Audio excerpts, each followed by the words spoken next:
सुदामा ने एक बार श्री कृष्ण से कहा कि कान्हा, मैं आपकी माया के दर्शन करना चाहता हूँ कि कैसी होती है।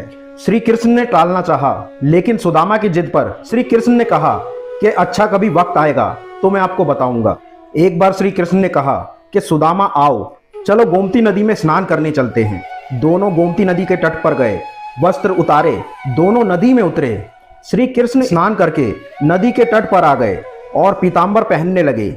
सुदामा ने एक और डुबकी मारी तो भगवान श्री कृष्ण ने सुदामा को अपनी माया के दर्शन करा दिए।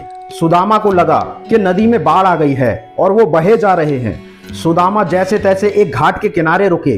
वो घाट पर चढ़े और घूमने लगे और घूमते घूमते गांव के पास आए।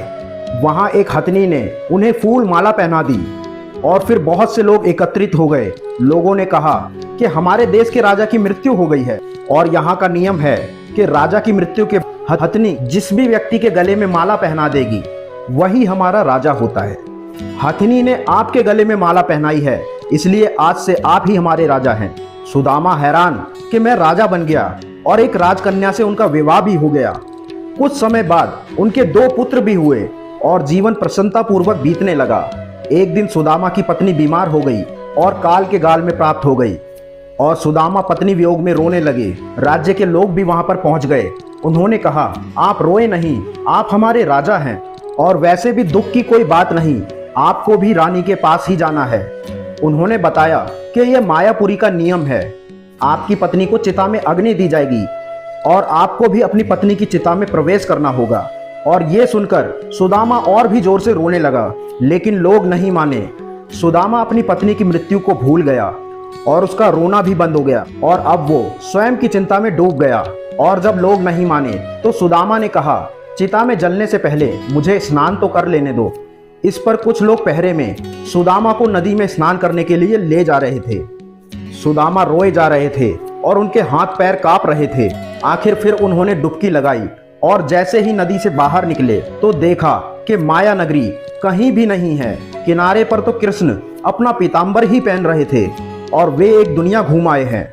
फिर सुदामा नदी से बाहर निकले और साथ ही जोर जोर से रोए जा रहे थे। श्री कृष्ण ने सब कुछ जानते हुए भी अनजान बनकर सुदामा जी से पूछा। तब सुदामा ने सारा वृत्तांत कह सुनाया और पूछा कि यह जो मैं देख रहा हूँ क्या ये स्वप्न है, और जिस माया नगरी से मैं अभी अभी आया हूँ ये क्या था कन्हैया। श्री कृष्ण बोले, यही सच है, मैं ही सच हूँ और मेरे से भिन्न जो भी है वह मेरी माया ही है, जो मुझे ही सर्वत्र देखता है, मुझे ही महसूस करता है, उसे मेरी माया स्पर्श नहीं करती।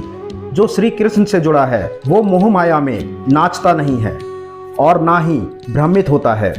वसुदेव सुतम देवम कंस चारुण मर्दनम देवकी परमानंदम कृष्णम वंदे जगत गुरु हरि शरणम हरि शरणम। इस छोटे से वीडियो से आपको क्या समझ आया हमें कमेंट में ज़रूर बताना, और वीडियो अगर अच्छी लगी हो तो वीडियो को लाइक करना और हमारे चैनल को सब्सक्राइब करना। तो मिलते हैं आपसे अगली वीडियो में। राधे राधे।